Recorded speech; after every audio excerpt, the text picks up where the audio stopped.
Si quiere usted, le agradezco, doctora, para que nos haga favor. Doctora Edna, le presento a la doctora Jacqueline Alcázar, que es nuestra anfitriona en esta plataforma. Ya usted, y en equipo con todos, iremos viendo qué más vamos a poder compartir en este interés por el ambiente y bueno, esperamos escucharla. No sé si quiere dar las palabras de bienvenida, doctora Jackie. Sí, bueno, pues muy buenas tardes a todas, a todos, a todes. Les damos la más cordial bienvenida a esta nueva capacitación. Esta capacitación ha sido organizada por la doctora Nélida Villafuerte Cosme en colaboración con la Universidad de Guadalajara acá en México. Entonces, pues estamos muy contentos porque tenemos estudiantado pues de la Universidad de Guadalajara, pero también otras personas que están ingresando, digamos, por medio de las redes de bioética y ambiente. Por allí también les recuerdo que tuvimos un problema con la liga de WhatsApp, por eso estamos ahorita con un poquito lentos en audiencia, pero una vez que se arregle, pues vamos a mandar allí todo el chat y una información para que puedan ver esta primera charla si es que no se alcanzan a conectar. Y entonces el nombre de esta capacitación es Acciones por el Ambiente. El día de hoy pues tenemos el gusto y el honor de tener aquí a la doctora Edna Rodríguez. La doctora Nélida Villafuerte nos va a hacer favor de presentarla, pero pues bueno, les comento, va a ser una capacitación de aproximadamente, que será 2 meses, del 5 de septiembre, que es el día de hoy, al 21 de noviembre, todos los viernes. La capacitación, nuevamente les repito el nombre, Acciones de Protección al Medio Ambiente, una mirada ecocéntrica. Y bueno, vamos a tener pues, varias charlas con, pues pensando más, no solamente a nivel teórico, sino también tratando de contestar la pregunta, ¿qué podemos hacer, no? En relación con nuestro entorno natural. Entonces, pues no me queda más que nuevamente darle la bienvenida, doctora, y también la bienvenida a todos, a todas las que están ahorita conectadas y a los que nos vean en un determinado momento. Muchísimas gracias y te cedo la palabra, Nelly. Gracias, porque creo que vale la pena en esta bienvenida y en esta primera sesión señalar que pues esto es posible porque hay un esfuerzo interinstitucional.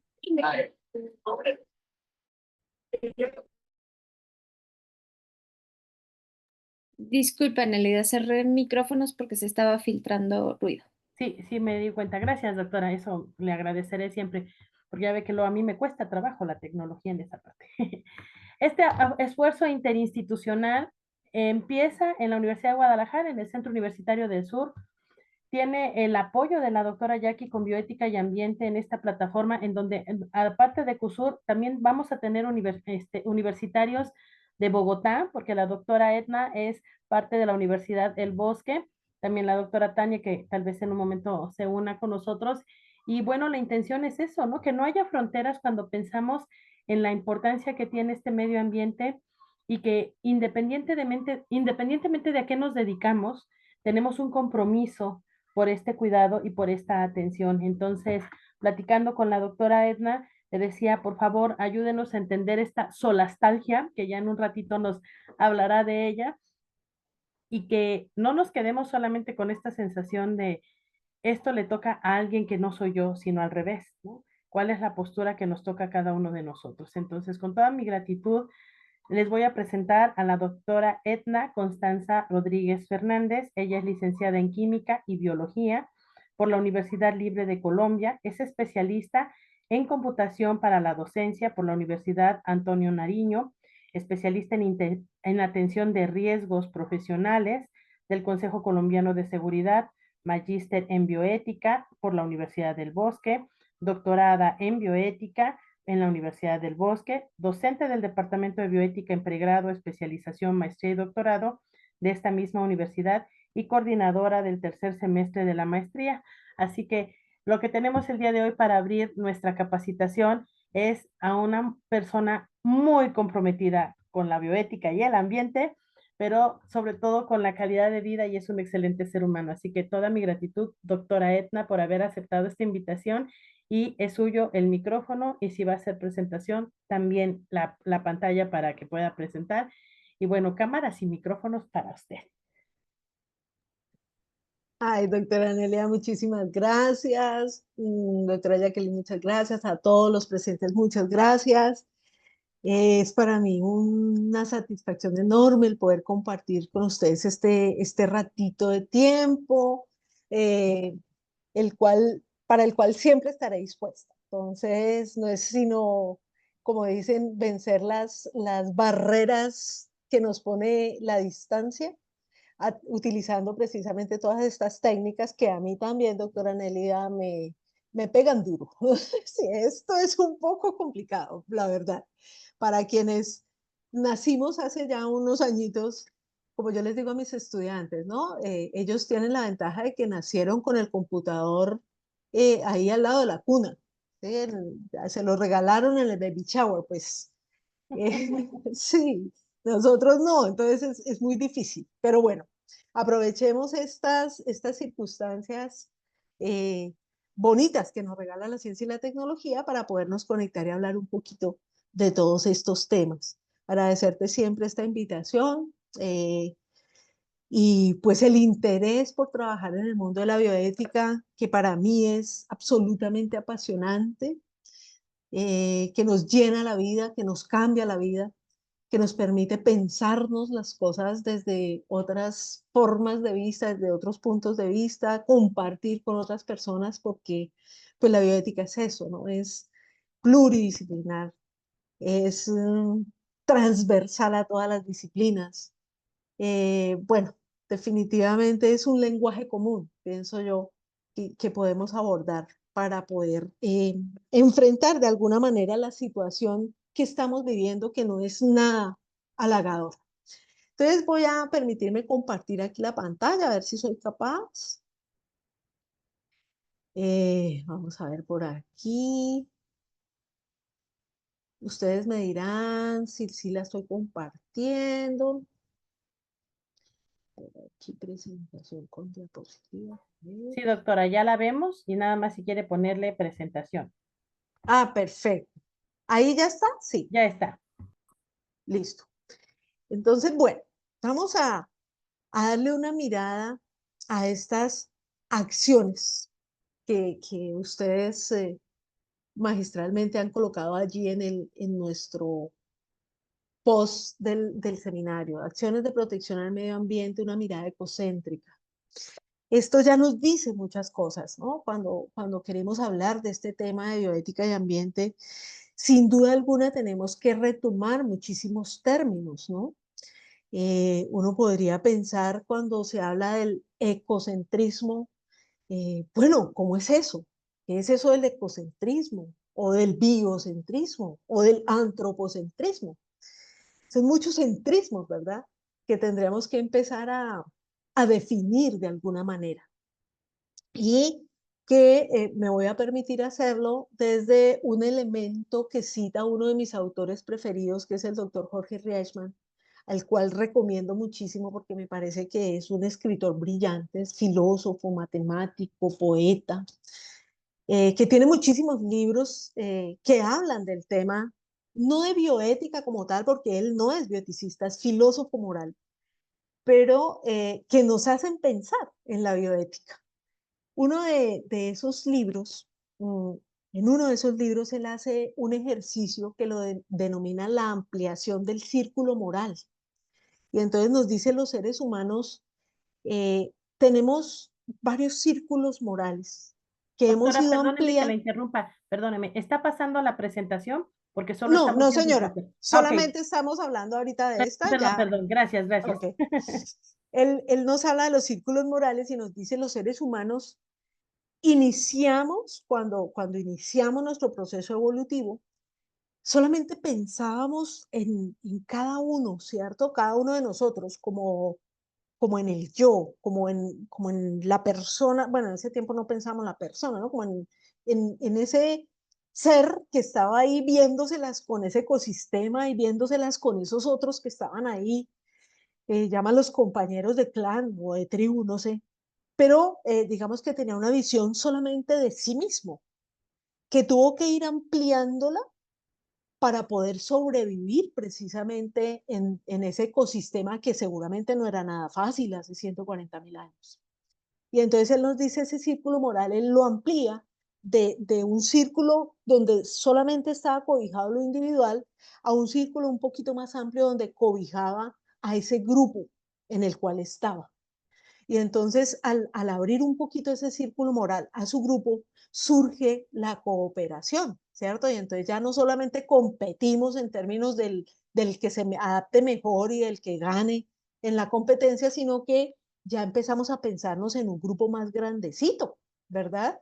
Y entonces decimos, de ahí ya metemos a nuestro grupo, a nuestra familia, seguramente en un principio, que después ese grupo lo va ampliando a la tribu o al territorio, ¿cierto? Pero solamente pensándose desde lo que eran esos seres humanos que se las veían en términos de esa supervivencia o de esa evolución. Entonces hablábamos de un antropocentrismo, ¿verdad? Solamente estaban los seres humanos en ese círculo. Luego ese antropocentrismo empieza a cambiar, ¿verdad? Y entonces decimos, no, vamos a ampliar un poquito esto al ecosistema. Y entonces hablamos del ecocentrismo, que es la palabra que ustedes utilizan aquí para nuestro seminario. O sea, quiere decir que vamos a incluir ese ecosistema en ese nivel de pensamiento que nosotros tenemos en torno a la reflexión bioética. Entonces no va a ser solamente el ser humano, sino van a ser todas esas criaturas compañeras que tenemos hoy en este ecosistema que nos cobija. Y entonces ahí está esa mirada ecocéntrica. Sin embargo, hay quienes hoy nos hablan no solamente de ecocentrismo, sino también de sensocentrismo, ¿cierto? O sea, cómo en el ecosistema podemos incluir a todos los seres sintientes y darles una categoría también en este cuidado que nosotros hemos denominado bioético. E incluso hay quienes nos hablan del biocentrismo, donde nosotros vamos a incluir a todo lo vivo, ya no solamente el sintiente, sino el solo hecho de estar vivo te incluye allí, ¿verdad? Entonces, fíjense que tenemos como muchas formas de ver o de hacer esta reflexión frente a la vida. Entonces, es un poco como para darle esa mirada ecocéntrica que ustedes nos plantean aquí, que me parece supremamente interesante. Bueno, entonces, arrancando un poquito, vamos a tratar de ver qué ha sido de nosotros seres humanos en esta historia, ¿cierto? Y entonces tenemos que trasladarnos un poco al inicio o al origen de la vida en nuestro planeta. Nos cobijan 3.500 millones de años de historia, desde cuando se organizaron las primeras cadenas, eh, las primeras moléculas en torno a lo que se tiene hoy como el origen de la vida a través del ARN, ¿verdad? Entonces se supone o se cree o se piensa que la primera cadena en organizarse fue una cadena de ARN, ácido ribonucleico, que seguramente luego evolucionó a ADN, ácido desoxirribonucleico. Y fíjense que hasta ahí no estamos hablando todavía de esa vida biológica, estamos apenas hablando de moléculas químicas que de alguna manera en esa sopa primigenia se organizaron. Hoy en día incluso no se habla de esta teoría del ARN, estamos hablando de una teoría del origen de la vida, es de los liposomas, o sea, partículas o no moléculas de material genético, sino moléculas de grasa que en algún momento se organizaron dentro de esa sopa también y dieron origen a esas primeras células que de alguna manera, por un lado o por el otro, podemos reconocer hoy como bacterias o células procariotas, ¿cierto? Que no tenían todavía una organización al interior de su membrana celular y que fueron seguramente el primer paso en esa evolución que traté de traer con el dibujito que está en la presentación, ¿cierto? Entonces, cómo vamos pasando de esas moléculas, luego a unas bacterias, que en un principio fueron bacterias metanógenas, que luego evolucionan a unas bacterias aerobias, y bueno, una serie de pasos enormes a lo largo de estos 3.500 millones de años que han desembocado, llegado a la vida que conocemos hoy. Una vida que de alguna manera empieza a verse expuesta a una posible extinción masiva. Se habla hoy de que estamos frente a una sexta gran extinción de la vida. Lamentablemente una extinción causada por nosotros, es decir, una extinción que tiene una causa antrópica. Y eso es preocupante porque nos hace responsables precisamente de esta problemática hoy. Entonces, en este sentido, vamos un poco a mirar cómo fue ese paso, ¿cierto? Como para entender de dónde venimos y para dónde vamos. Les decía, estas moléculas se organizan en un primer momento y dan origen a bacterias como las que tenemos en la pantalla en este instante, que son las bacterias metanógenas, ¿cierto? Las cuales duran alrededor de unos 2.000 millones de años cubriendo la superficie del planeta. Un planeta que tenía una atmósfera rica en metano. Precisamente por eso se desarrollan estas bacterias metanógenas, porque vivían a partir de ese metano que pues estaba en todas partes. 2.000 millones de años y se extinguen de manera masiva. Ojo, no hay una extinción total. Hoy en día todavía tenemos bacterias metanógenas, están dentro del grupo de las arcaeas, ¿cierto? Estas bacterias metanógenas, digamos que disminuyen en gran medida esa población que está en la Tierra y dan paso a otras bacterias que pueden respirar oxígeno.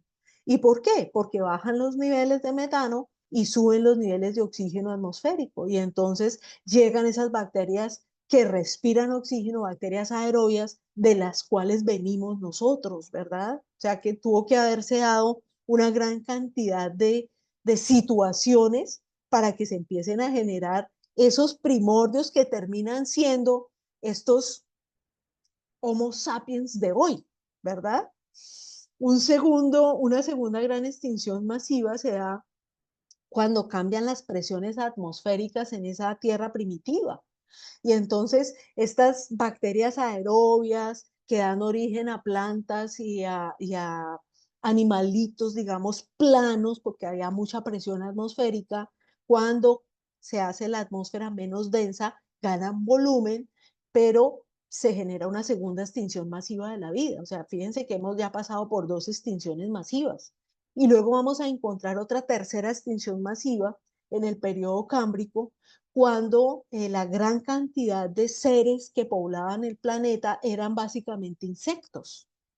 Y hay una extinción masiva de todas esas formas.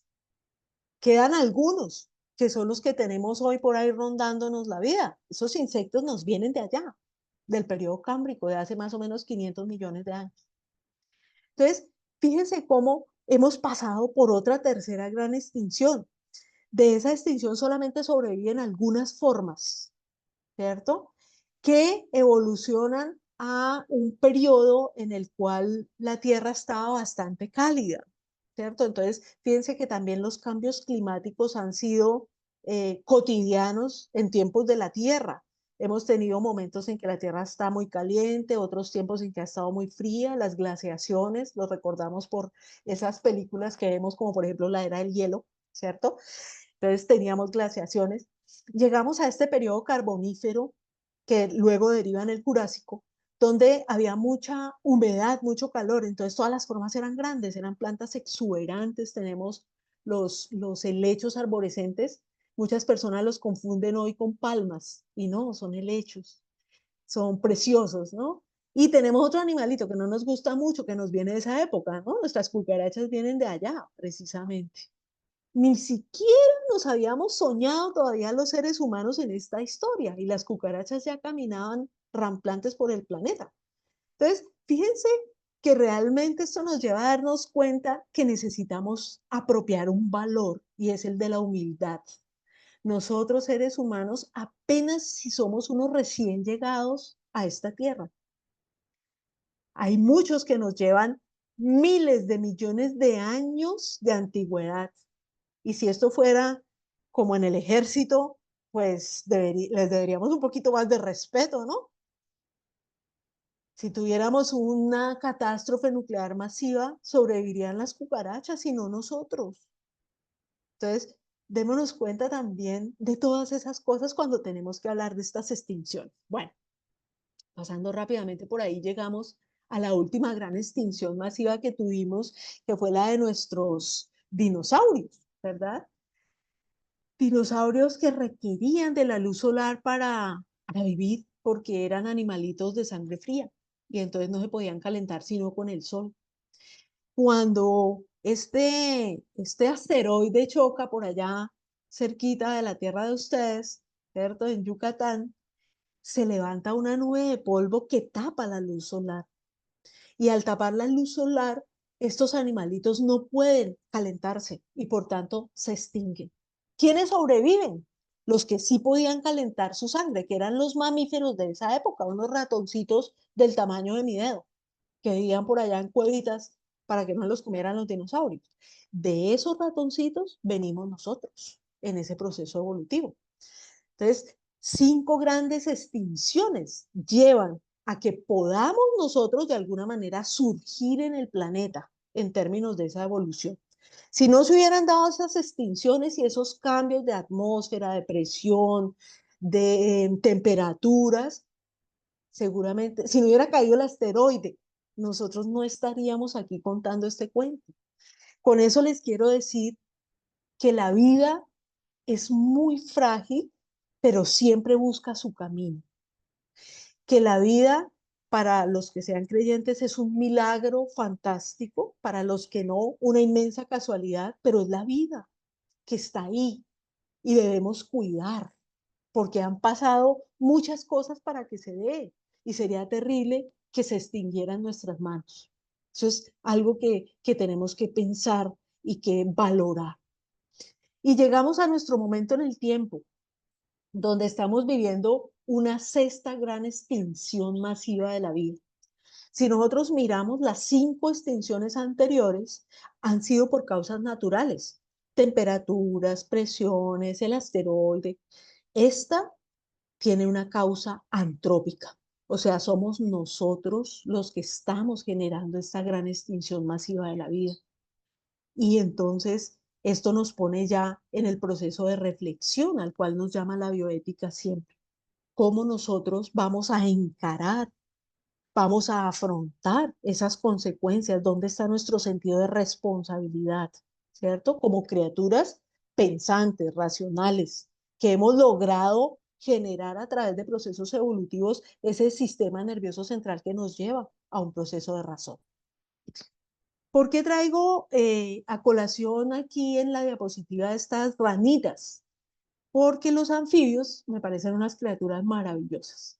Primero porque son muy lindos, ¿no? O sea, las ranitas, los sapitos, tienen unos colores hermosísimos. A mí me parecen unas criaturas bellísimas. Pero además porque son o tienen el fenómeno de la metamorfosis, que también me parece que en biología es algo fantástico, o sea, cómo vas pasando por unos estadios físicos tan distintos, de huevito a renacuajo, a tener tus paticas, luego a perder tu cola, luego las manitas delanteras y luego generas ya el adulto como tal en esa forma, ¿no? Y es un mismo proceso de metamorfosis que tienen, por ejemplo, los insectos, que también es fantástico. Entonces, es una razón por la cual también me gustan mucho, no solo sus colores, sino su metamorfosis. Y la tercera razón por la que las traigo es porque son ellas las que nos empiezan a hacer un llamado de atención. Hoy en día la sexta extinción inicia con los anfibios.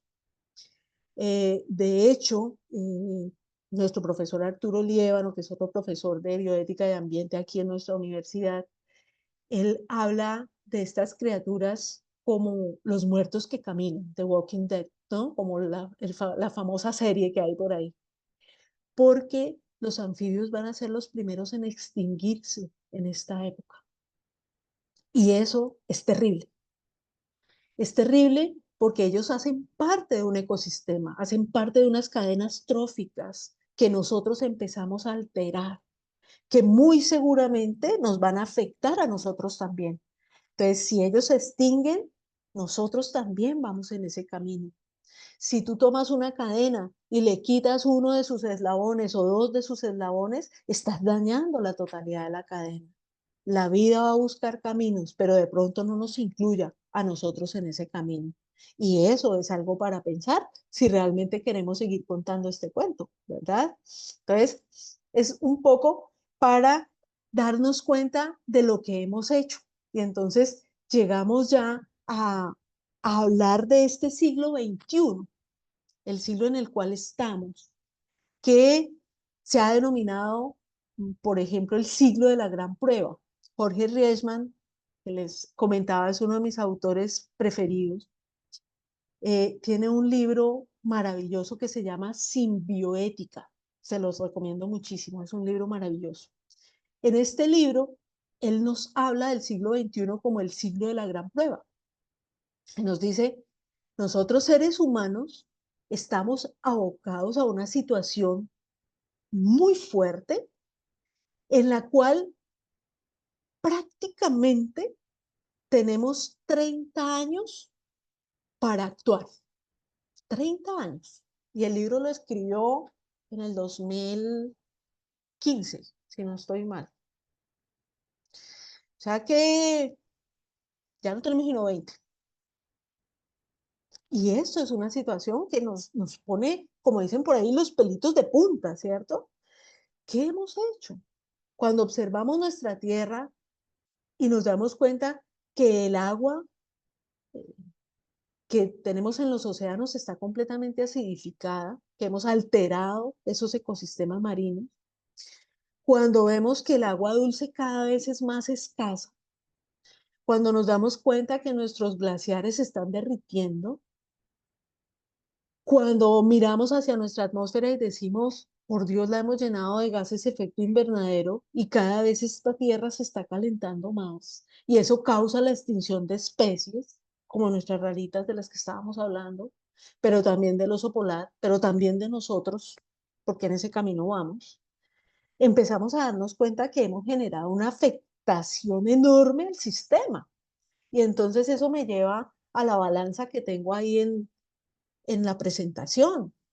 Quizá nosotros hoy no estamos valorando como debiéramos lo que hemos llamado recursos, ¿cierto? Los recursos naturales.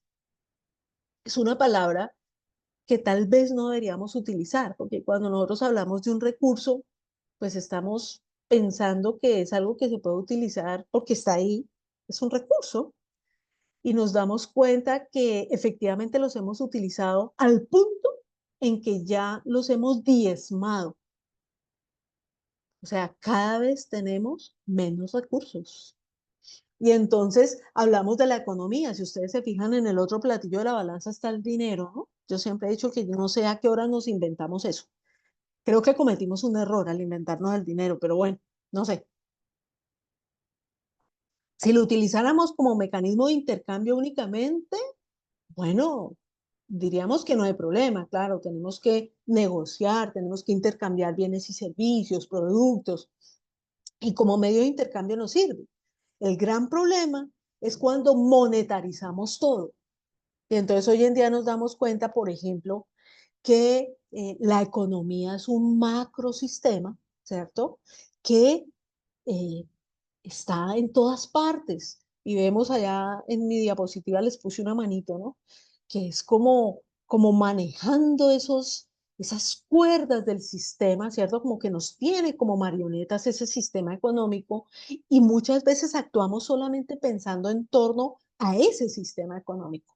¿A qué podemos ganar? ¿A qué podemos sacar?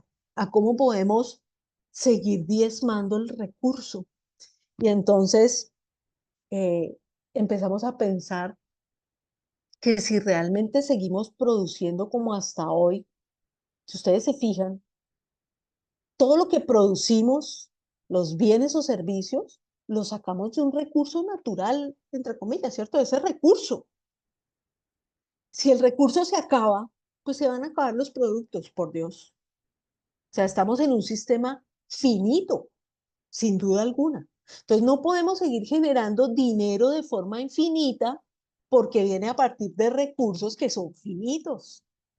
Ahí nada más ya nos damos cuenta que equivocamos el camino, que estamos sufriendo de un problema grave, ¿cierto? Entonces, digamos que aquí el llamado es a repensar esos sistemas económicos. O sea, nosotros no podemos seguir en un sistema como el que tenemos hasta hoy. Consumir y desechar, consumir y desechar, consumir y desechar en un círculo que nos lleva siempre a diezmar el recurso y además a convertirlo casi que en basura todo el tiempo. Entonces, hay que empezar a mirar qué vamos a hacer en estos 30 años con el siglo de la gran prueba, ¿cierto? Que es un poco a lo que nos invita Jorge Riesman. O a vivir con el problema, como lo dice Donna Haraway en un libro del mismo título, Vivir con el problema.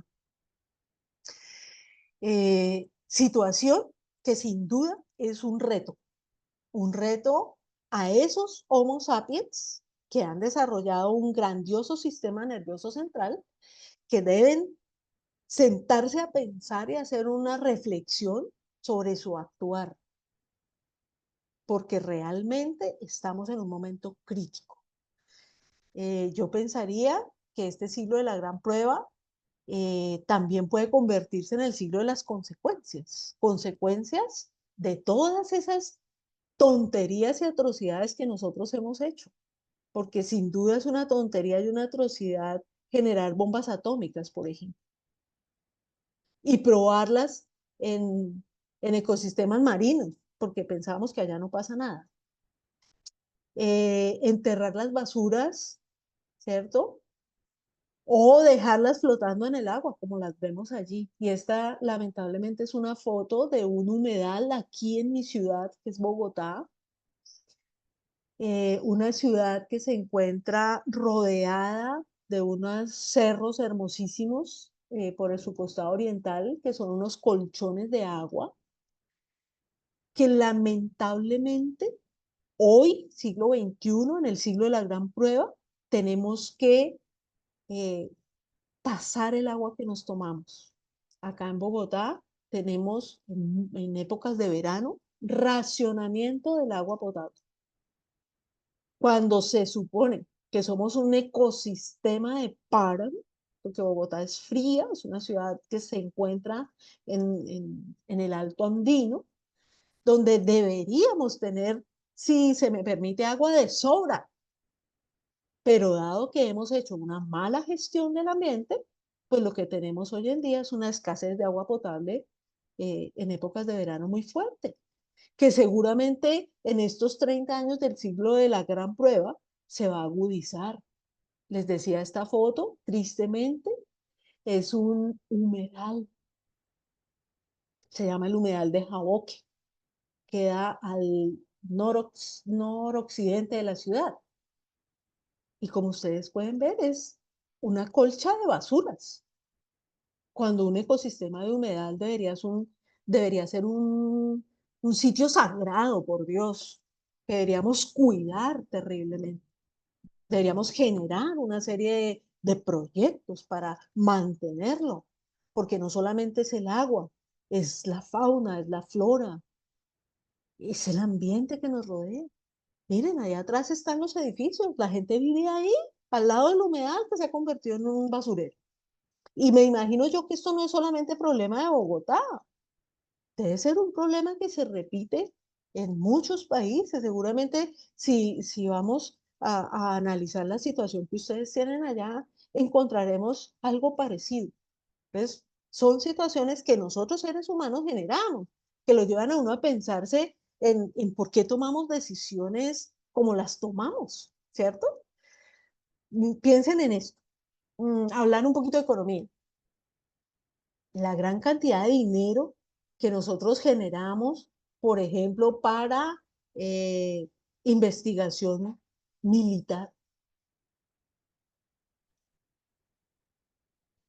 cuando no sabemos qué hacer con la basura, que es un problema más cotidiano. el señor Musk por allá en Norteamérica pensando en irse a vivir a Marte, cuando no hemos podido cuidar la Tierra, por Dios.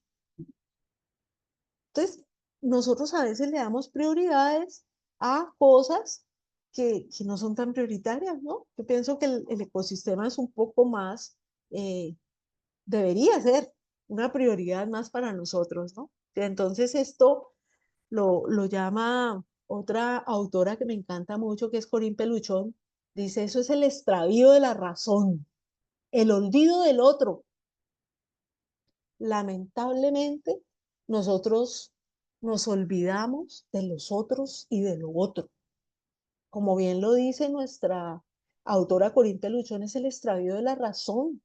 O sea, como que nos volvemos máquinas de producir dinero y de vivir alrededor del dinero y nos olvidamos efectivamente que el recurso es el que genera el dinero.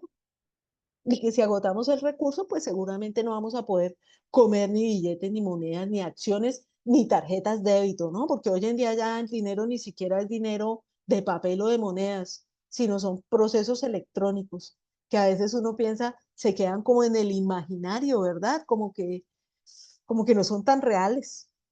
Pero bueno, ¿a qué nos invita entonces? A hacer un ejercicio fenomenológico, es decir, a poner nuestros ojos en el otro y lo otro. Si nosotros nos damos la opción de mirar al otro, de reconocer al otro, de mirar lo otro, podemos de alguna manera sentirnos más unidos a ese otro y a eso otro.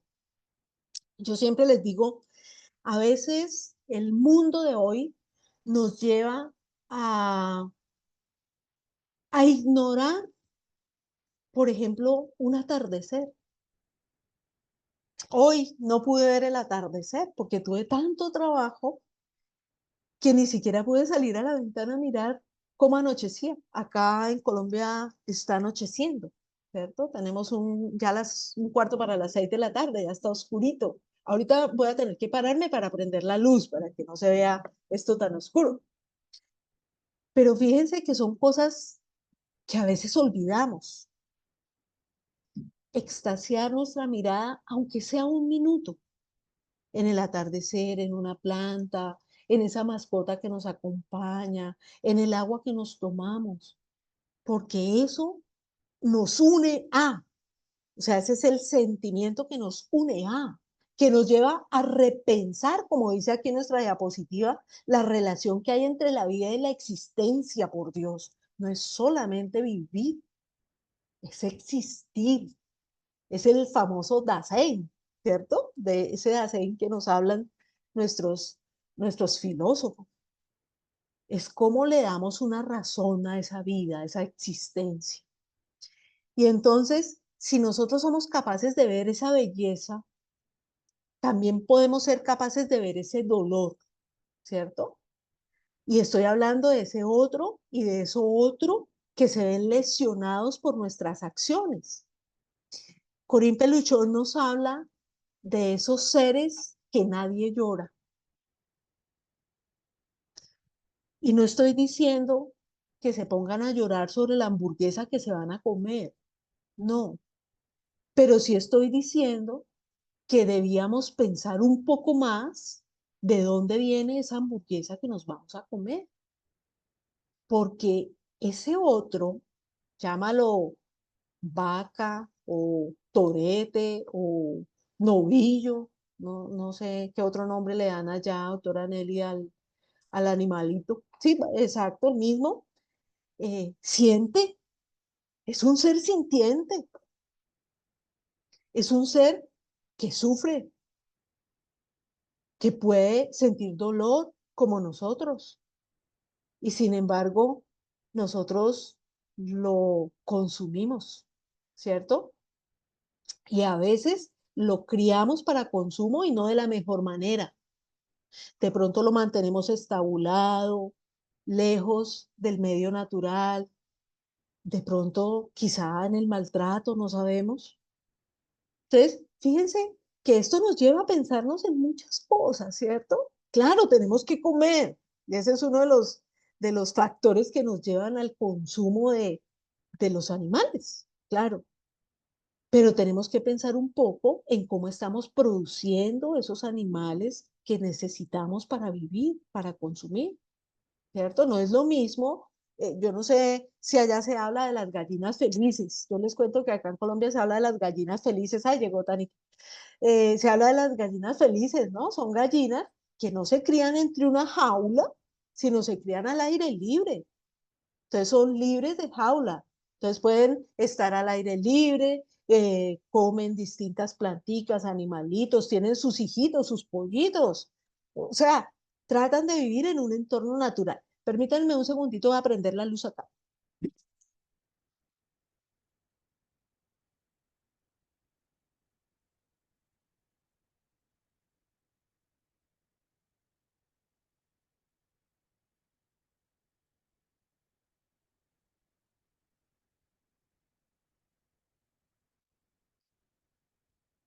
Ya tenemos aquí un poquito más de luz, que pero es que ya oscureció.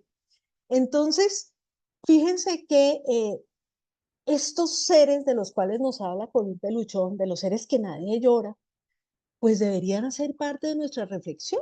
O sea, hasta dónde nosotros les tenemos un respeto, hasta dónde nosotros podemos considerarlos en esa toma de decisiones. Y entonces acuérdense cuando hablábamos de los círculos morales, ¿cierto? El sensocentrismo hace parte de eso. O sea, cómo yo respeto al que también siente como yo, al que también le duele como a mí, al que puede sufrir o al que puede ser feliz. Claro, seguramente la gallinita que puede caminar por ahí es una gallina feliz. La vaquita que se cría al aire libre es una vaquita feliz, que no es lo mismo a tener la gallina en una jaula o la vaca en un establo. ¿Ven? Entonces son elementos que hay que tener en cuenta para poder entender a ese otro y a eso otro. Ese es el llamado de la fenomenología. Cómo nosotros podemos observarlos para entenderlos también. Entonces, importantísimo ese ejercicio fenomenológico en todo lo que nosotros hacemos. Y eso nos lleva entonces a tratar de cambiar ese esquema mental, ¿cierto? O sea, cómo nosotros podemos cambiar esa forma de pensar. Y hay aquí algunos elementos. Por ejemplo, aprender los vínculos entre los seres vivos, entre estos seres vivos y el entorno, como les digo yo, entre los otros y lo otro, entender la simbiosis. Y seguramente todos hemos estudiado en biología el mecanismo de simbiosis, ¿cierto? Como un organismo se une a otro organismo de una manera tan íntima que dependen el uno del otro. El mejor ejemplo de simbiosis siempre es el líquen, los líquenes que tapizan las piedritas o los árboles en zonas donde no hay contaminación. El líquen es la unión de un hongo y una alga. El hongo le da el soporte y el alga le da la fotosíntesis y entonces puede vivir. No los podemos separar. ¿Cuál es la idea? Que nosotros nos hagamos simbiontes en este gran planeta Tierra. De hecho, hay autores que hablan del planeta simbionte, ¿cierto? O el planeta simbiótico, porque hemos entendido que en biología todos dependemos de todos, absolutamente. Y hacemos unas uniones simbióticas que nos permiten supervivir. Ustedes y yo somos simbiontes. Tenemos bacterias que tapizan nuestro intestino y que nos permiten alimentarnos. Si no tuviéramos esas bacterias en nuestro intestino, no podríamos sintetizar los alimentos y vivir, por ejemplo. Las bacterias que tapizan nuestra piel son las que nos están defendiendo del entorno. Entonces, somos organismos simbiontes y habitamos un planeta simbiótico. O sea, quiere decir que la vida está íntimamente relacionada. Todos dependemos de todos. Y en ese sentido, entonces la bioética nos habla de una serie de valores que deberíamos tener en cuenta. Yo los tengo aquí en la diapositiva. Algunos, hay muchos más. Por ejemplo, el sentido de responsabilidad. La responsabilidad es uno de los principios que nosotros trabajamos en bioética global, porque nosotros seres humanos, sí o sí, somos responsables de la debacle ambiental que estamos viviendo. de la dignidad. Nosotros debemos otorgarle la dignidad a los otros y a lo otro, porque ellos solitos no pueden. Acuérdense que la autonomía solo la tenemos nosotros por ahora, ¿cierto? No sabemos qué va a pasar después, pero por ahora la tenemos solo nosotros. La continuidad, si realmente queremos que esta vida continúe como tal. No discriminar, el principio de justicia, cómo las normas hacen parte de esa toma de decisiones, cómo podemos tener comportamientos seguros. Y ustedes van a trabajar el tema de seguridad seguramente muchos de los estudiantes, me menciona la doctora Anelida, trabajan este tema de seguridad. En fin, autodeterminación, porque nosotros podemos tomar nuestras propias decisiones. Entonces, fíjense que hay muchos elementos y muchos valores que nosotros podríamos tomar. Les hablaba de Donna Haraway, que es otra de las filósofas que me encantan. Ella nos dice el día de hoy, nosotros debemos aprender a vivir con el problema que hemos causado. Y tiene este libro que también lo recomiendo muchísimo, que se llama Seguir con el problema. Y yo me voy a permitir leer una partecita de esa introducción. Miren, yo quiero que lo leamos no solamente de manera textual, sino que lo sintamos. O sea, que echemos mano de esa emoción y nos imaginemos un poco lo que vamos leyendo. Entonces ella nos dice, los corales de los océanos y los líquenes de la tierra nos hacen total conciencia del capitaloceno. Miren que ella no habla del antropoceno o del holoceno, ella habla de una era geológica y la bautiza como capitaloceno, porque nos dice, esta era está marcada por el capital, por ese macrosistema económico del cual hablábamos hace un ratico.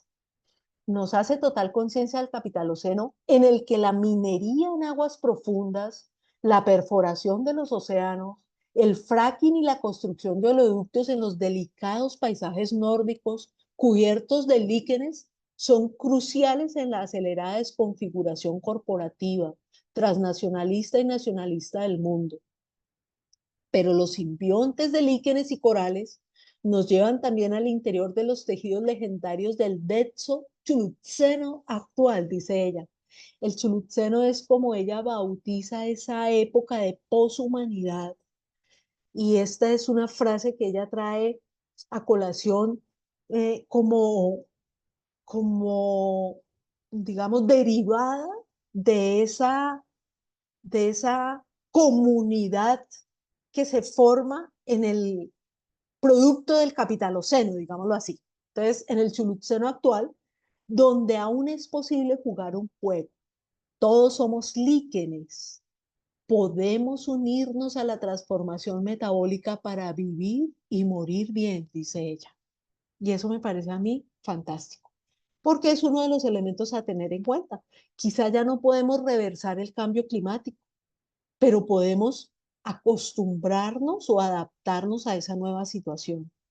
Y si somos capaces de observar al otro y a los otros, también podemos generar lazos que nos permitan supervivir con ellos, porque decíamos que ya no estamos hablando de vivir, sino de supervivir en este sistema que ha sido diezmado. Ahora bien, si nosotros vamos un poquito más allá, podemos incluso hablar de la terrápolis, dice. Ahí les presento a Donna Haraway. Ella es una de las filósofas, a mi juicio, que mejor habla de esta situación. Y nos trae un pequeño, yo lo llamaría poema. Ella dice, nuestra tierra es una terrápolis, ¿cierto? ¿Por qué? Porque está compuesta de muchas especies, de muchas poblaciones, ¿cierto? Entonces, por eso habla de la terrápolis.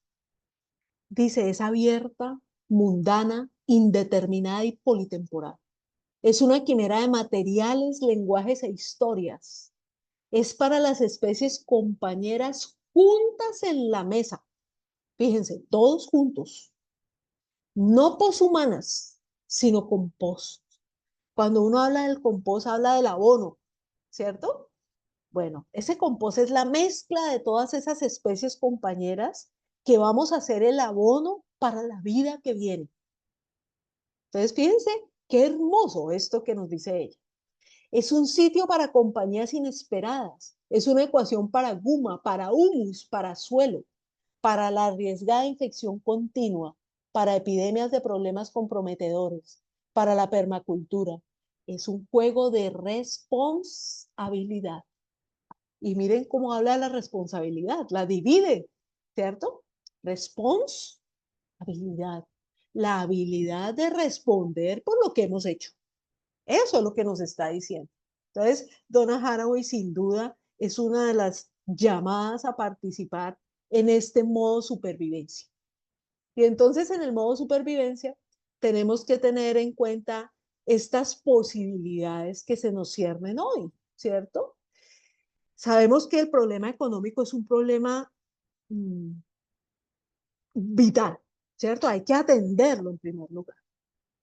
Eh, para lidiar con ese problema se nos plantean unos elementos que les voy a citar acá. Por ejemplo, desacelerar. Hay que parar, hay que parar. En ese movimiento de desaceleración seguramente están, por ejemplo, las economías circulares, de las que todo el mundo habla hoy. Bueno, ya no se trata solo de hablar, sino de participar de esas economías circulares. Temas como recuperar, reciclar, reutilizar, que a veces se nos quedan en la parte teórica, pues bueno, hay que traerlas a la práctica real, ¿cierto? Eso es. Digamos que un poco la fotografía que yo pongo aquí en esta diapositiva nos llama a eso, ¿no? Tenemos un planeta devastado sobre el cual todavía es posible vivir. Y si ustedes se fijan, la vida siempre busca su camino. Aquí, en medio de esta arena completamente reseca, renace un diente de león. Pero si ustedes se fijan, es un fenómeno que se repite en todas partes del mundo, del sistema Tierra. La vida siempre busca su camino. Yo no sé si ustedes han visto, por ejemplo, en los tejados de las casas, de repente nace una plantita. Y uno dice, pero ¿cómo nació allá? Bueno, nació. Es la vida buscando camino. En el asfalto, de repente una piedrita abre y da origen a una matita. Y uno dice, pero ¿cómo? En nuestra casa vemos la arañita saltarina por ahí detrás de la cortina. Siempre va a haber vida, siempre. Ojalá y sea nuestra vida la que también se mantenga, porque como les decía, nosotros somos una criatura en vía de extinción. Se nos habla también de transecología, por ejemplo. Transhumanos, ¿se acuerdan? Nosotros somos unos humanos que se están transformando en poshumanos. Bueno, en ese capítulo trans también hay una ecología que tiene que transformarse, porque no podemos seguir trabajando la ecología clásica, porque estamos en un mundo distinto, enfrentando unos problemas distintos. Hace 100 años no había calentamiento global, hoy ya lo tenemos. Entonces necesitamos una transecología que nos lleve a pensarnos de otra manera este problema. Sin duda alguna, formarnos en supervivencia. Claro, tenemos que aprender. Yo les citaba en la conferencia a la cual asistió la doctora Nélida en nuestro seminario internacional, cuando a nosotros nos enseñaban a sembrar el frijolito en el colegio. Me imagino que allá también en nuestros chicos en la escuela primaria les enseñan a sembrar un frijolito. Hombre, uno, y a veces no nos nace y se nos muere. Por Dios, ¿qué tal que tuviéramos que alimentarnos nosotros mismos, que no tuviéramos esos campesinos que aran la tierra, que producen el alimento y que nos lo llevan a las grandes ciudades? Nosotros tenemos que aprender a sobrevivir en este planeta y tenemos que aprender o formarnos en labores de supervivencia. Por ejemplo, se habla de agricultura urbana, por ejemplo, potabilización del agua. Son elementos que nosotros tenemos que reaprender, que de pronto nuestros abuelos los conocían, pero que nosotros hoy nos olvidamos. El rewilding. El rewilding es una propuesta que hace otra filósofa que se llama Marta Tafalla. Ella nos dice tenemos que resalvajizar y hace un llamado al sentido de humildad del cual ya había hablado hace un ratito. Reconocer que no fuimos capaces, que la situación se nos salió de manos y que es la Tierra misma la que debe solucionar este problema que nosotros le hemos generado. Y en esa medida hay que dejar áreas, territorios para que la Tierra proceda en el proceso de resalvajización. Nosotros los llamamos áreas naturales protegidas, ¿cierto? Entonces, la importancia de esas áreas naturales protegidas, de las reservas naturales, donde la Tierra hace su trabajo. Piensen en esto, Chernobyl, la central nuclear que en la década del 80 estalló allá el reactor nuclear y que uno pensaba que gracias a esa radiación terrible no podía vivir nada por allá. Hoy en día sabemos que hay vida en el área de Chernobyl, un área devastada por la radiación, pero la vida ha buscado camino, está allá, vive. No sé si a ustedes les ha llegado a través de las redes, pero a mí cada rato me llega, que tal vez porque soy bióloga, ahorita hablamos un poco de las redes sociales y del Big Data, eh, me llega una noticia sobre el hongo negro de Chernobyl, un hongo que se ha adaptado a Chernobyl y literalmente se come la radiación. O plantas que si tú las miras son radiactivas, pero sus frutos no son radiactivos. O sea, se adaptan a esas nuevas situaciones en un área resalvajizada, como es el área de Chernobyl, por ejemplo. O podrían ser nuestros parques nacionales naturales, ¿cierto? Cómo se da la vida, cómo busca el camino, cómo encontramos nuevas formas cada día más. Y por último, la resistencia civil, o sea, cómo nosotros seres humanos podemos de alguna manera resistir a esos sistemas económicos, a esas situaciones que nos generan daño en nuestros ecosistemas, que cada vez limitan más, por ejemplo, el uso del agua, que contaminan el aire, que acaban con la biodiversidad. Bueno, nosotros podemos hacer resistencia como simples humanos. Se nos amplía, digamos, el círculo moral cuando hacemos resistencia civil a todas aquellas cosas, elementos, leyes, mandatos, organizaciones que no aportan a la vida. Y ejemplos de ellos tenemos muchos. En Bolivia, por ejemplo, la Guerra del Agua fue muy importante, un movimiento de resistencia civil que logra generar la salida de una multinacional que literalmente estaba haciendo mal uso del agua potable. Entonces, fíjense que son situaciones que podemos observar. Hablaba la doctora Nelia de dos términos, eh, la ecoansiedad y la solastalgia. Cuando nosotros llegamos a este siglo de la gran prueba, entonces entendemos que los recursos son limitados, que estamos expuestos a una sexta gran extinción masiva de la vida, que somos una marioneta en manos de la mano invisible del mercado, que muchas veces tomamos decisiones sin pasarlas por la razón y eso nos empieza a generar un estado de ansiedad cuando vemos devastada el agua, el aire, el suelo, la biodiversidad, la vida. Eso es a lo que nosotros llamamos ecoansiedad, la incertidumbre que se genera por el futuro de la vida en el planeta. Esa palabra nos acompaña seguramente a todos, la ecoansiedad. Quizá tal vez no le habíamos dado el nombre, solamente sentíamos la ansiedad, pero no sabíamos por qué. Bueno, hoy la podemos bautizar, se llama ecoansiedad. Y esa ecoansiedad nos lleva al otro término, la solastalgia. Es la angustia que nosotros sentimos ante el deterioro del entorno natural. Es quizá uno de los grandes fenómenos de nuestro tiempo, ¿cierto?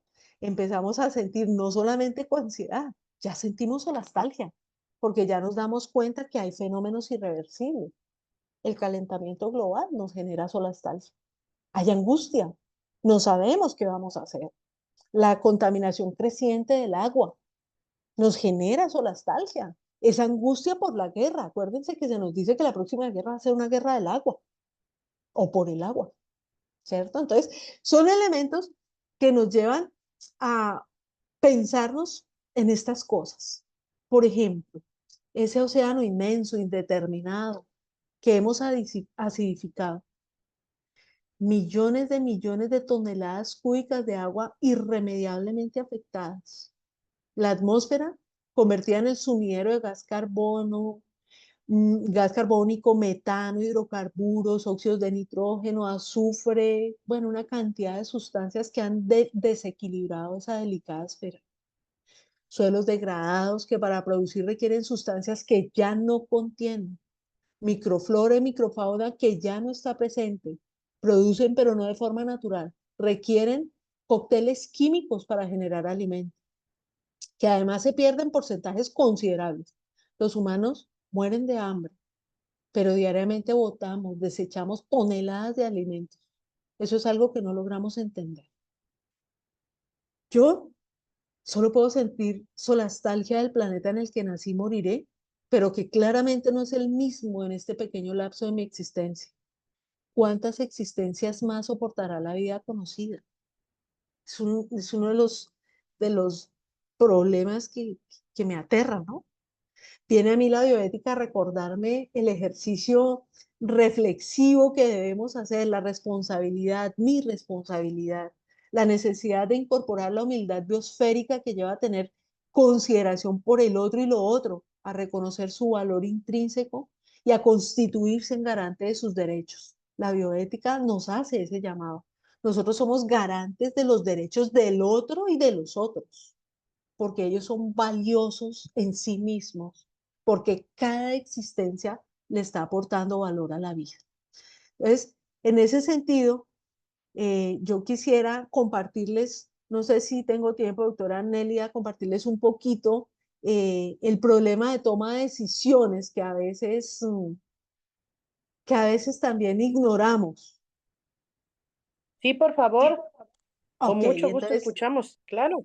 gracias, doctora. Solo 15 minuticos nada más para mostrar un poquito este tema de la toma de decisiones que a mí me parece que también es muy importante. A ver por acá, presentación desde la diapositiva actual. No sé si ahí me están viendo ya. Estamos viendo la de acciones de protección. ¿Qué es la libertad? ¿No? No, No, estamos no, viendo no. el inicio de la otra. Ujú. Pero Espérame vamos un bien en el poquito. tiempo, doctora, así que sin Espérame a ver problema. yo cómo le hago. Cierro esta, ¿será? Sí,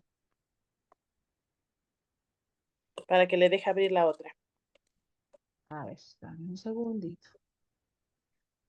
Claro, Espérame. Este me toma el pelo, espérame un segundo. Porque ahora no sé qué hice.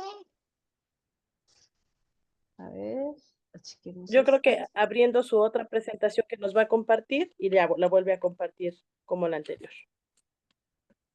A ver. Mientras usted puede abrir la presentación, quiero aprovechar para hacer una pausa y comentar que, bueno, esto que estamos platicando el día de hoy es gracias también a la gestión que hizo la doctora Tania Durán Pulido con el Observatorio de Bioética. Entonces, hoy empieza este trabajo interinstitucional entre Bioética y Ambiente, el Centro Universitario del Sur y la Universidad El Bosque a través del Observatorio de Bioética y, bueno, con las profesoras que están aquí que están comprometidas con esta visión de cómo nos sumamos. Entonces, creo que esto que nos va a compartir, pues es como dirían en mi pueblo, doctora Edna, el remedio y el problema, el remedio y el trapito, ¿no? Porque suena bien decir, las nuevas generaciones tienen que hacer algo, pero las nuevas generaciones son las que están enfrentando situaciones que vienen de una historia que hoy mi solastalgia va a tener como un poco de soporte al pensar en el valor que ha tenido ese devenir en la historia del planeta con las extinciones. Entonces, ahorita que dice el humano está en este riesgo de extinción, como otras especies lo estuvieron en otras épocas. Entonces, ahora viene la parte seria. Estos humanos presumimos que tenemos inteligencia. Veamos qué tanto la podemos platicar, así que la escuchamos atentamente. Correcto, doctora Nelia, muchas gracias. Bueno, no, solamente para compartirles esta partecita que me parece muy importante cuando hablamos de este tema, dada la situación y el momento del tiempo en el que estamos. Uno podría pensar que, así como hablamos del siglo de la gran prueba, la ciencia y la tecnología nos generan una serie de comodidades que se podrían pensar un poco desde la libertad, ¿cierto? O sea, en ese sentido uno podría decir, bueno, nosotros tenemos muchas comodidades, el carro, el avión, el aire acondicionado, la luz, bueno, todo esto derivado de la ciencia y la tecnología que sin duda nos ha mejorado, entre comillas, la vida, pero que nos ha llevado a diezmarla en términos de la conservación a largo tiempo de esa vida conocida. Y entonces empieza uno a pensar en cómo tomamos decisiones los seres humanos, porque precisamente es ahí el quid del asunto cuando nosotros hablamos de esa ciencia y de esa tecnología dominadas por ese sistema económico, ¿cierto? Entonces uno diría, bueno, ¿es gratis que yo tenga este celular? ¿O algo me llevó a adquirir este celular? ¿O lo hice solamente por la comodidad? Y si eso fuera así, entonces ¿por qué tengo este y no otro? ¿O por qué utilizo el carro y no la bicicleta? ¿O por qué en lugar de darme airecito cuando tengo calor, pongo un aire acondicionado? ¿Cierto? Son elementos que nos llevan a pensarnos en la toma de decisiones. Uno pensaría que las decisiones las está tomando en plena libertad, ¿cierto?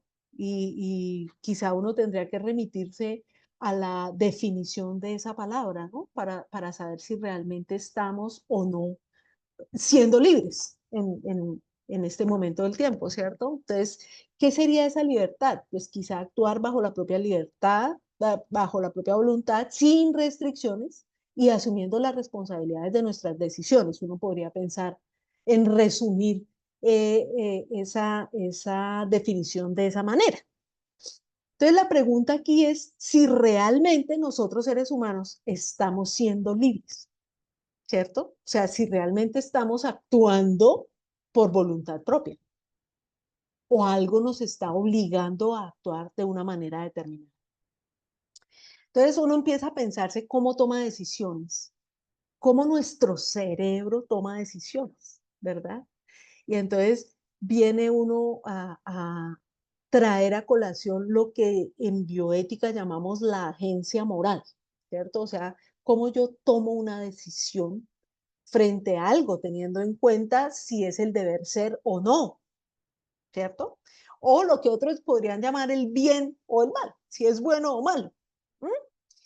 Y entonces uno dice, bueno, en esta situación uno podría hablar de dos formas de tomar decisiones, una decisión determinista y una no determinista.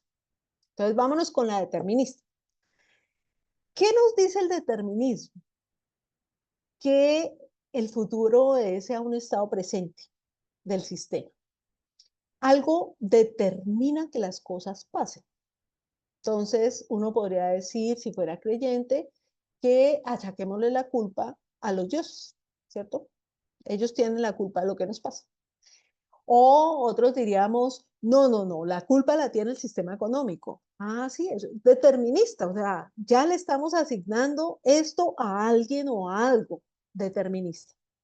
No determinista, nosotros diríamos, no, las cosas no pueden ser predecibles porque estamos en un mundo, en un sistema complejo que nos dice que hay muchas posibilidades cuando nosotros tomamos una decisión. Entonces, uno diría, pues ni en el determinismo ni en el no determinismo tendríamos libertad. O sea, realmente cómo estamos funcionando, o sea, cómo funciona nuestro cerebro.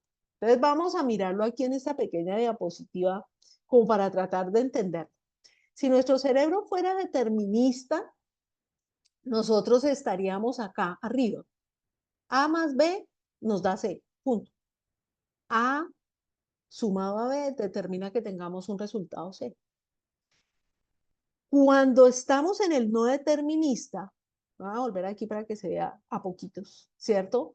Ese A más B que nos determina C tiene que darnos una retroalimentación que nosotros aquí las señalamos, miren, este resultado C tendría que devolverse sobre B y tendría que devolverse sobre A, porque el resultado, lo que nosotros obtenemos de alguna manera, hace feedback, ¿cierto? Realimenta a esa situación inicial. Y entonces tendríamos una nueva situación que yo la tendría aquí señalada como A' y B', que a su vez da un resultado C', que también se retroalimenta con sus antecesores, pero también con los mecanismos de decisión en la raíz.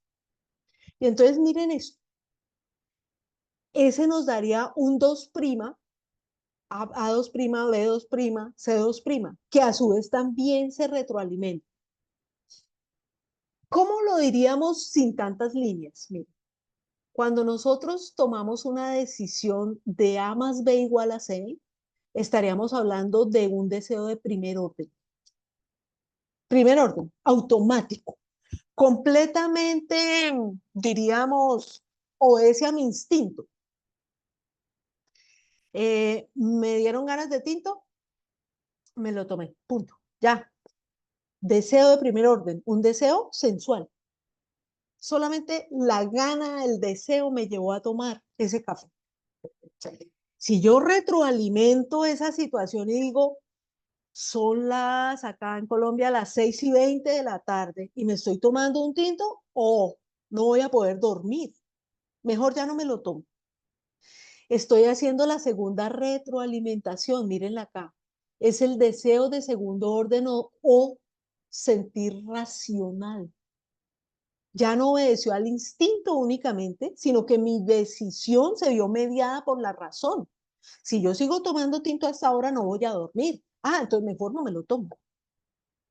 Pero también puedo poner aquí en discusión el hecho de tomarme o no el tinto con mis compañeros que me están asistiendo hoy, ¿cierto? Y entonces estaría en este tercer orden, que es el deliberativo, donde cada uno de ustedes me daría su opinión, discutiríamos el hecho y yo podría llegar a tomar una decisión sobre el café que tengo en mi taza. ¿Ven? Si nosotros actuáramos así, digamos que sería el ideal, el poder tomar decisiones racionales y deliberadas, o sea, habladas, charladas. ¿Qué nos pasa habitualmente? Que nos quedamos en las decisiones de primer orden o quereres sensuales. Entonces, cuando tú vas a un almacén X, tú entras y lo primero que haces es, vamos a asumir un supermercado, ¿cierto? Un supermercado X. Yo llego al supermercado y lo primero que ven mis ojos es lo que yo empiezo a tomar porque hay un deseo sensual. Sí, leche, necesito leche. Cogí la leche que encontré. No la pasé por la razón. ¿Ven? El comercio, el sistema económico, se vale de ese instinto, de ese deseo que yo tengo para hacer que yo compre o adquiera bienes y servicios. Entonces, para ese sistema económico, lo vital es que yo me quede en los deseos de primer orden o mis deseos sensuales, que no llegue a la razón y que no llegue a la deliberación. Entonces, ese deseo sensual es gobernado por el famoso Big Data. Entonces, ¿qué es el Big Data? El Big Data es el sistema de datos que se recogen a partir del uso de mecanismos electrónicos. Entonces, ustedes todos han utilizado su celular, han generado una información en ese celular porque les gusta comprar un producto o el otro, o prefieren una situación o la otra, o entran a determinadas páginas y consumen esas páginas, o juegos, o películas, o libros, o qué sé yo, páginas. Entonces, todos esos datos, ¿a dónde se van? A el almacenamiento de datos grandote que se llama Big Data. El Big Data toma todos esos datos, los procesa y los vende. ¿A quién los vende? Pues al mejor postor, ¿cierto? Entonces ahí estamos en la segunda flechita de la parte superior. Los vende al mejor postor. Esos postores, ¿quiénes son? Los oligopolios. Ellos compran los datos, generan necesidades a partir de esos datos y nos prometen saciar esas necesidades a partir de esos deseos sensuales. Entonces nosotros empezamos a tomar decisiones automáticas tomadas en esa información que nos venden los oligopolios. ¿Sí ven? ¿Qué deberíamos hacer nosotros? Nosotros deberíamos, bueno, ya generamos unos datos que entre otras cosas deberíamos controlar, ¿cierto? Claro, porque es que los datos deberían estar protegidos. Como estamos protegidos, los cuerpos deberían estar protegidos los datos. Los cuerpos se protegen a través del habeas corpus, ¿se acuerdan? Habeas corpus, y los datos a través del habeas data. Entonces deberían estar protegidos, pero como no están protegidos, porque todos decimos sí acepto, ¿acepta las cookies? Sí, sí acepto, todos le damos sí acepto, pues ya generamos los datos allá, los regalamos. El Big Data los coge, los gestiona y los vende. Claro, está bien que los venda, seguramente ese es su negocio, está bien. Lo que no está bien es que nosotros como compradores actuemos automáticamente frente a esas opciones que se nos presentan.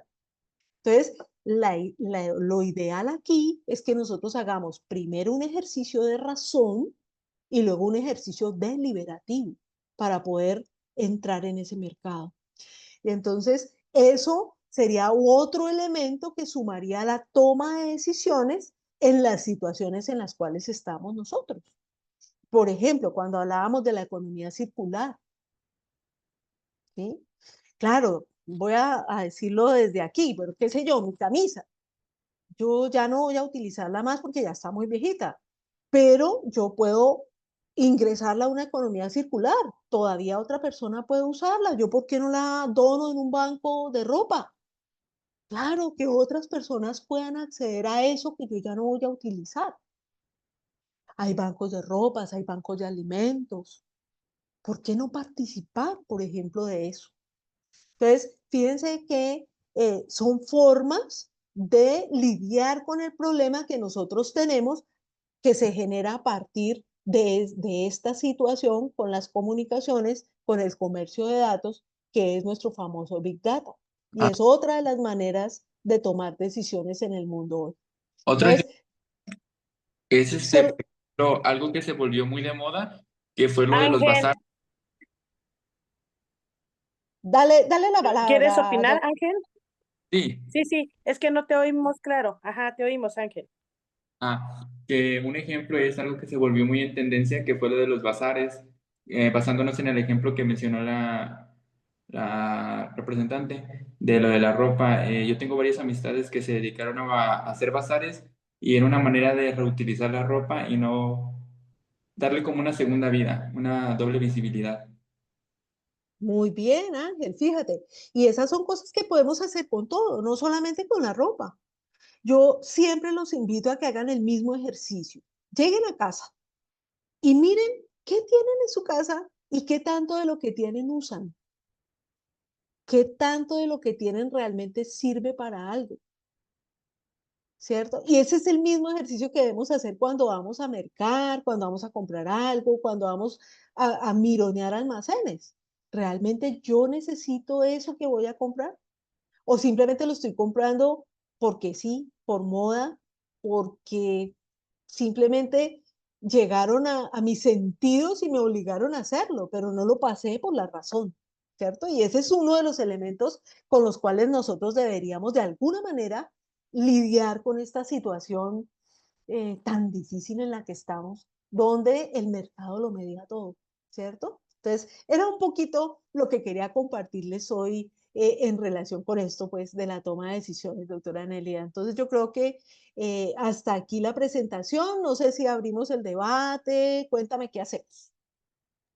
Pues primero agradecer la buena exposición y la información que nos comparte. Y sí, hagamos una ronda de diálogo, esperando que haya la participación de nuestros asistentes y que opinen, ¿no? Porque creo que a mí en esta parte que nos comparte del cierre con respecto a la toma de decisiones, me parece que tan solo hacernos conscientes de cómo tomamos las decisiones ya es una primera acción real por nuestro ambiente, ¿no? Y que esta mirada y esto que comparte Ángel es observar lo que sí se puede hacer.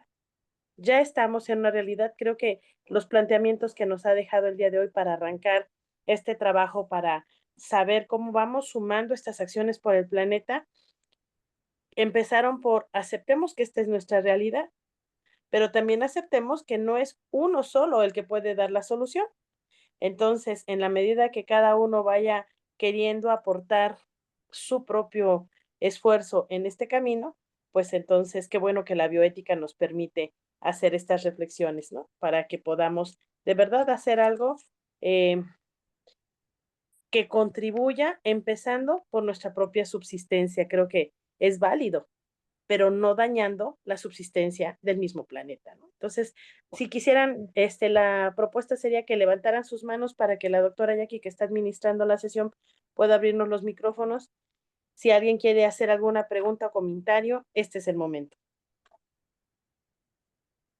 ¿Quién dice yo?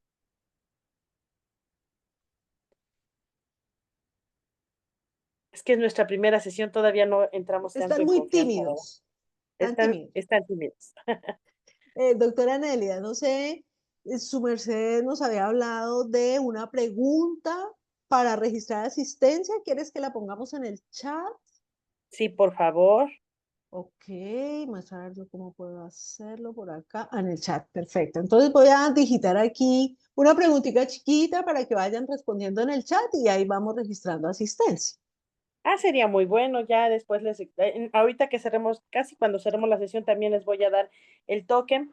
Le voy a contar, doctora Edna, estamos en una plataforma que es muy amigable, pero sí tiene su orden para que podamos ir tomando esta formalidad. Bioética y Ambiente tiene un registro y cuando hacemos el registro, pues nos dan el Zoom y para que nuestra asistencia tenga validez, es la pregunta que nos va a compartir la doctora para compartirla en este momento como parte del diálogo. Y luego les voy a dictar un token para que lo registren en ese apartado donde se dieron de alta y quede registrada la asistencia del día de hoy. Entonces, la doctora Edna propone escribir en el chat la pregunta, esperaremos a que nos la escriba. Y sí me gustaría, doctora Jackie, yo veo su mano levantada, ¿quiere ser la primera en participar en este diálogo? Sí, muchísimas gracias. Pues muchas gracias, doctora. Me encantó su presentación. Y yo tengo una duda en este proceso de deliberación.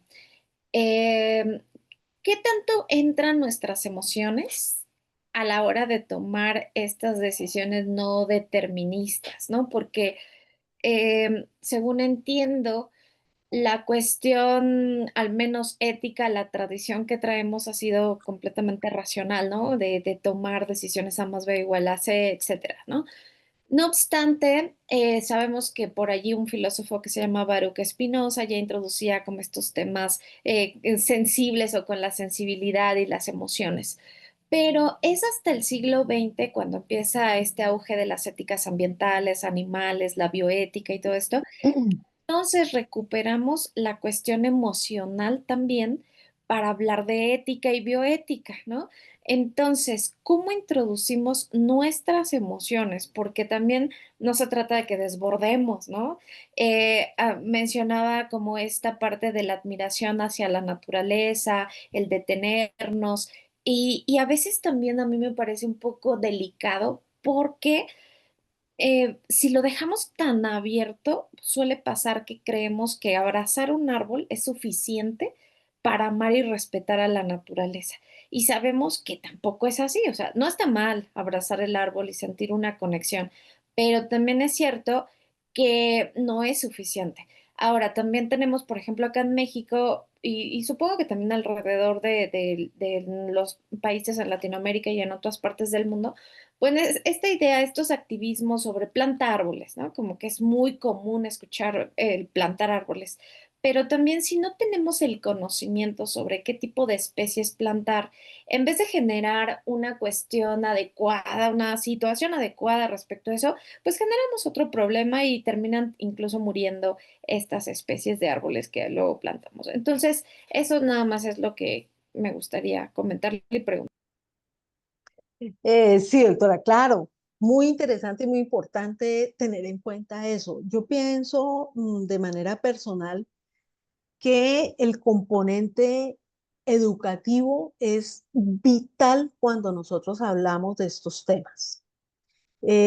precisamente el hecho de entender la situación, porque es que muchas veces nosotros vivimos, pero la cotidianidad nos lleva a actuar de manera automática. Te levantas, te desayunas, te vas a trabajar, vuelves, no sé qué, tal, tal, pero como que no te sientas a hacer una reflexión de realmente, por ejemplo, cuánto ambiente consumo en un día, ¿cierto?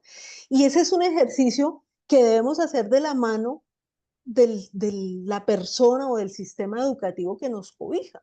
Por eso yo siempre les digo, es importantísimo que nosotros nos formemos no solamente en esta nueva transecología, sino en educación.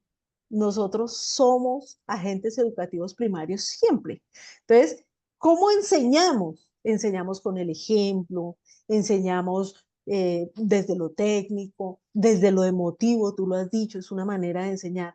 Pero yo pienso que el proceso requiere el feedback, el hecho de poder estar en estos ambientes colectivos donde todos podemos aportar y discutir, porque acuérdense, la bioética es deliberativa. O sea, nosotros tenemos que estar en grupo para poder tomar decisiones. Y entonces ahí es donde entra eso que tú mencionas. Bueno, ¿y yo cómo hago para controlar esa emotividad de un lado o del otro?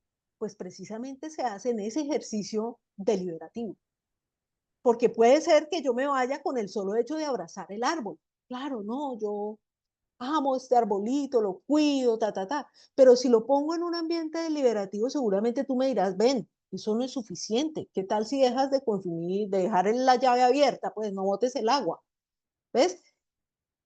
Es en grupo, es en este colectivo donde nosotros realmente deliberamos y tomamos decisiones. No podemos seguir actuando como islas. Yo pienso que de alguna manera, así como empezamos a tomar esta conciencia, digamos, en lo académico, vamos a tener que llegar de alguna manera a esos emporios, que yo los llamo allí oligopolios, o quizá a esos países o a esas organizaciones supranacionales para que también se integren a ese ejercicio deliberativo y bioético, porque es que las decisiones ya no las podemos seguir tomando en grupitos pequeños o de manera individual, ¿no? Es que el problema ya es un problema mayor, común. Es todo nuestro planeta simbiótico el que está afectado. Y en ese mismo sentido, somos todos los que tenemos que tomar decisiones. Entonces, pensaría que un paso importante es la educación, la capacitación. Un segundo paso importante es la deliberación. Un paso importantísimo, abrirnos como lo hacen ustedes. Mire que yo estoy muy feliz y es un ejercicio que seguramente vamos a retomar con Tania para nuestra universidad. Quizá uno de los elementos importantes es este, abrirnos, que nos escuchen en muchas partes, que nos vean en muchas partes, que podamos deliberar con muchas otras personas de muchas otras latitudes, porque en esa forma nosotros generamos un movimiento más grande. Si nos quedamos solitos, cada uno en nuestro nicho, no vamos a tener eco. Y yo creo que ha sido uno de los grandes errores de nuestro tiempo, pienso yo. Muchas gracias, doctora. Mire, yo a esto incluso agregaría un elemento interesante. Cuando revisamos los métodos en bioética, que es básicamente pensando en el deliberativo, traemos a colación muchas cosas, ¿no? Como muchas cuestiones éticas por allí, pero hay que recuperar, creo yo, la noción aristotélica porque de él viene precisamente esta idea de la deliberación. Y dice él, para que podamos deliberar, es decir, tomar decisiones bien razonadas, bien pensadas, además de agregar este elemento emocional, no solamente la parte racional, es importante acudir a lo que él llama la frónesis, es decir, la prudencia. Y es Sí, lo que señor. he trabajado con la ecoprudencia.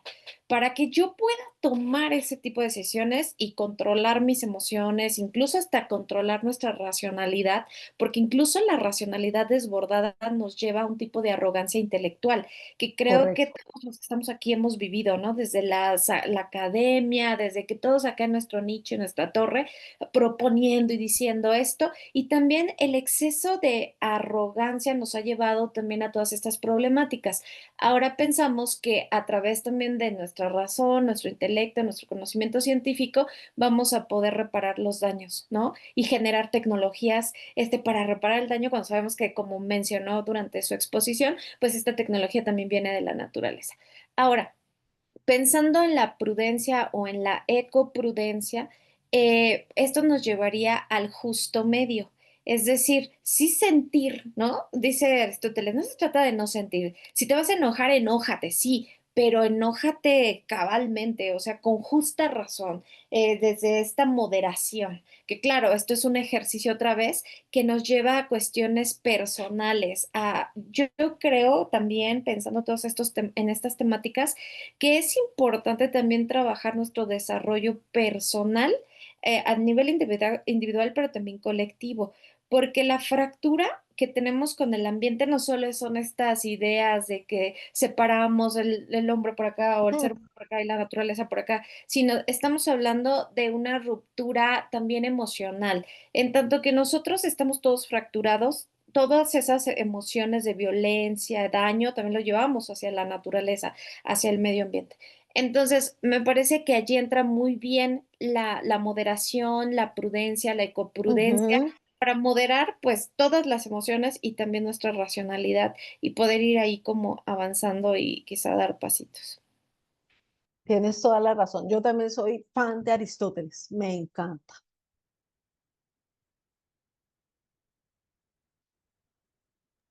Los ¿Ven por demás, qué estamos trabajando juntos el día de hoy?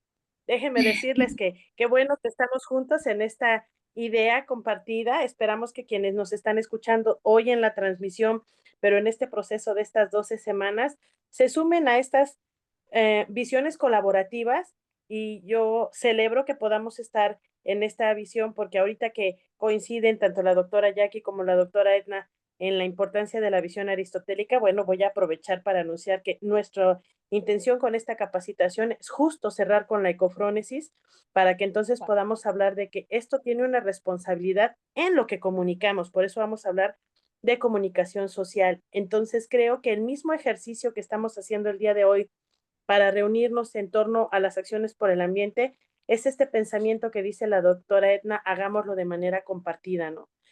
Y me gusta cómo ahora podemos hablar de estas dos posturas que necesitamos considerar. La invitación de la doctora Edna durante la presentación es: seamos humildes y usemos el razonamiento como parte de lo que nos corresponde como un grupo que puede estar propiciando nuevas perspectivas planetarias. Y cuando usted, doctora Jackie, nos hable de esta situación y no nos pasemos de arrogantes, creyendo que todo está en esta situación de el humano común, como si fuera un ente que como individuo se pone por encima de los demás, pues nos invita a vernos más en profundidad. Celebro la participación de quienes nos están ayudando en la respuesta en el chat, porque esto es poner estas reflexiones en lo que a cada uno nos corresponde. Y sí, antes de que, bueno, como no veo manos levantadas, quisiera pedirle, está con nosotros también la doctora Tania, que va a compartir en 3 sesiones también reflexiones en esta experiencia de trabajo interinstitucional. Quiero recordarles, para quienes recién se conectan o para quienes nos están siguiendo, que este es un esfuerzo de Bioética y Ambiente, el Centro Universitario del Sur, la Universidad del Bosque, representada a través del observatorio y con las profesoras que son bioeticistas interesadas en educación, que creo que también es algo que está haciendo Bioética y Ambiente de manera eh, solidaria con todos los demás proyectos que pudiera haber curricularmente, como es el caso de la universidad, ¿no? Porque no se trata de que sea un curso, se trata de que sea un proceso. Mande, Ángel. Si quieres abrir tu micrófono y después le dejamos el micrófono a la doctora Tania, te oímos. Listo. Lo de la pregunta que decía sobre como reducir como los consumos, ¿no? Decía algo así, es lo que entendí de la pregunta. Ajá. Ah, Más, pues, tristemente nosotros por nuestra carrera es algo que no podemos evitar, ya que varias de las cosas que utilizamos son contaminantes. Entonces estaría padre que hubiera algún tipo de tecnología biodegradable que no contaminara tanto los suelos, mares y todo eso. Esperemos que en un futuro pues se logre todo esto para, como lo mencionamos todo el tiempo, estar cuidando nuestro ambiente, nuestro entorno, porque es lo que vamos a dejar a los futuros descendientes. ¿qué carrera es, Ángel? Cirujano dentista. Y fíjense Sí. que estas son de estas cosas que vamos a ir comentando en el camino, cómo el desarrollo científico y tecnológico tiene sus demandas, pero también sus consecuencias, ¿no? Entonces, por supuesto que pensando en la carrera de Ángel, cada una de las diferentes iniciativas de desarrollo científico y tecnológico tendrán como misión apuntalar esa disciplina, pero como acaba de decir, el peso es qué consecuencias. De eso también vamos a hablar en la segunda etapa de nuestra capacitación. Va a estar con nosotros un experto en seguridad laboral y gestión del riesgo que nos va a platicar de, esta es una realidad, doctora Edna, generamos desechos y esto sigue existiendo, Sí. ¿no? Sí, mira, a propósito de lo que nos compartía Ángel, nosotros acá en la Universidad del Bosque tuvimos la oportunidad de trabajar, bueno, hemos trabajado muchísimo con odontología y si bien es cierto que no podemos dejar de utilizar por seguridad tanto del profesional como del paciente muchos elementos, sí hemos podido determinar que hay algunos que se pueden reducir en su uso. Me explico. Por ejemplo, acá en la universidad, nosotros en las clínicas odontológicas, estábamos utilizando para, ¿cómo se llama esto? Para esterilizar el papel, ¿cierto? Entonces envolvían el papel craft y luego, claro, tenían que botar el papel y se estaba generando allí. Utilizaban, por ejemplo, muchísimos vasitos plásticos cuando se dieron cuenta que realmente por paciente con un solo vasito era suficiente, pero entonces estaban utilizando uno al inicio, otro al final, otro después. Los tapabocas que estaban utilizando, utilizaban el doble tapaboca, el de tela y el 45, el NP95, no sé qué. O sea, hay muchas cosas que se pueden generar. Disminuir entonces esa generación es importante cuando se manejan los protocolos, es decir, hacer una mirada crítica a los protocolos de manejo de los residuos y del uso de materiales al interior de las clínicas. A nosotros nos ha servido mucho, es un ejercicio que incluso se hizo a través de una tesis de grado de una de nuestras egresadas de bioética, que era odontóloga o que es odontóloga, y ella hacía una propuesta precisamente en torno al uso de los plásticos en el área de odontología, ¿no? Se hacía preguntas como, bueno, y antes, hace 50 años que no existía el plástico, entonces, ¿cómo se hacía? ¿Por qué no retomar ciertas prácticas que se hacían antes y que ahora de pronto hemos olvidado porque como tenemos el plástico y es tan fácil de utilizar y tan barato y tan... No, es que se puede sin plástico, como hacíamos antes. Un ejemplo chiquito. Nosotros acá en Colombia, antes para ir a mercar utilizábamos una canasta tejida de palma, ¿sí? O de mimbre. Cuando llegaron las bolsas, entonces todo el mundo utilizaba bolsa plástica. Bueno, ¿por qué no podemos volver a mercar con el canasto o con la bolsa de tela? Se puede, ¿ves? Y no hay que tomarlo como un retroceso, no, es una acción en pro de, ¿sí? Es eso. Otro ejemplo, podría ser, por ejemplo, que miré en mi salón, que ya varios traemos gorritos de tela. Otros, ¿Ves? En lugar del gorrito que tienes que botar todas las veces. sí, y también traían batas de tela, ¿Ves? que son impermeables. O sea, hay casos en los que necesariamente por las infecciones y eso sí ocupamos los quirúrgicos, pero hay maneras en las que ahorita que estamos practicando podemos utilizar cosas que sean como más duraderas y más amigables con el medio ambiente, pues. Exacto. Eso es lo que hay que hacer, Ángel. Muy bien. Pues a mí me da gusto esta participación porque nos permite ir viendo que no solamente es escuchar, sino ir llevándolo a esa reflexión, ¿no? Y creo que esto va cumpliendo con el propósito. Quisiera dictar el token Lo escribí 2 veces en el chat, pero como esto se va a repetir para quienes lo escuchen y sepan que pueden registrar su asistencia escribiendo en donde dice asistencia, el token que es M mayúscula 7 C mayúscula, H mayúscula, O. Todas las letras son mayúsculas, M, 7, C, H, O, para que entonces quienes nos escuchen después puedan registrar su asistencia y así ir construyendo comunidad. Creo que también esto es algo que nos permite ver cómo la misma tecnología en estos momentos nos incorpora en 2 países distintos, pero además nos va a permitir que de manera sincrónica todos los que están registrados y que en este no van a poder acompañarnos, se van a ver beneficiados de estas reflexiones que hoy le tocan a la doctora Edna y que me gustaría que antes de cerrar pudiéramos compartirle el micrófono también a la doctora Tania. Entonces, doctora Tania, abre usted el micrófono y díganos qué opina de este ejercicio que estamos haciendo en colaboración México-Colombia con la mediación de bioética y ambiente. Cuéntenos. Buenas No la noches. oímos. Ay, Ya. muchas gracias por esta invitación. Y no, pues estoy feliz, además con esta invitada que es la profesora Edna, que realmente tiene esa capacidad de transmitir todo su conocimiento, de hacernos reflexionar. Y pensaba también un poco en el tema de la deliberación. Hay un autor que a mí me gusta mucho que es Diego Gracia, ¿no? Diego Gracia, médico, colega mío, y aunque es criticado por muchos, creo que el aporte de Diego Gracia en el tema deliberativo es grandísimo, ¿no? Es grandísimo y me fascina cuando él dice, deliberar es proyectar. Deliberar es analizar de manera juiciosa y cuidadosa los pros y los contra de una decisión antes de tomarla. Y aquí me uno a ese gusto de la profe Edna por la educación. Yo digo que la vanguardia de la bioética debe ser la educación. Y él insiste en la necesidad de enseñar a deliberar, que es enseñar a proyectar. Y él habla de algo muy importante, doctora Jacqueline, cuando él nos está explicando su método ético de razonamiento, que lo fundamenta en algo que se llama el psiquismo superior, que es la diferencia que tenemos con los animalitos. Él dice el psiquismo superior para tomar decisiones. Él habla de 3 momentos.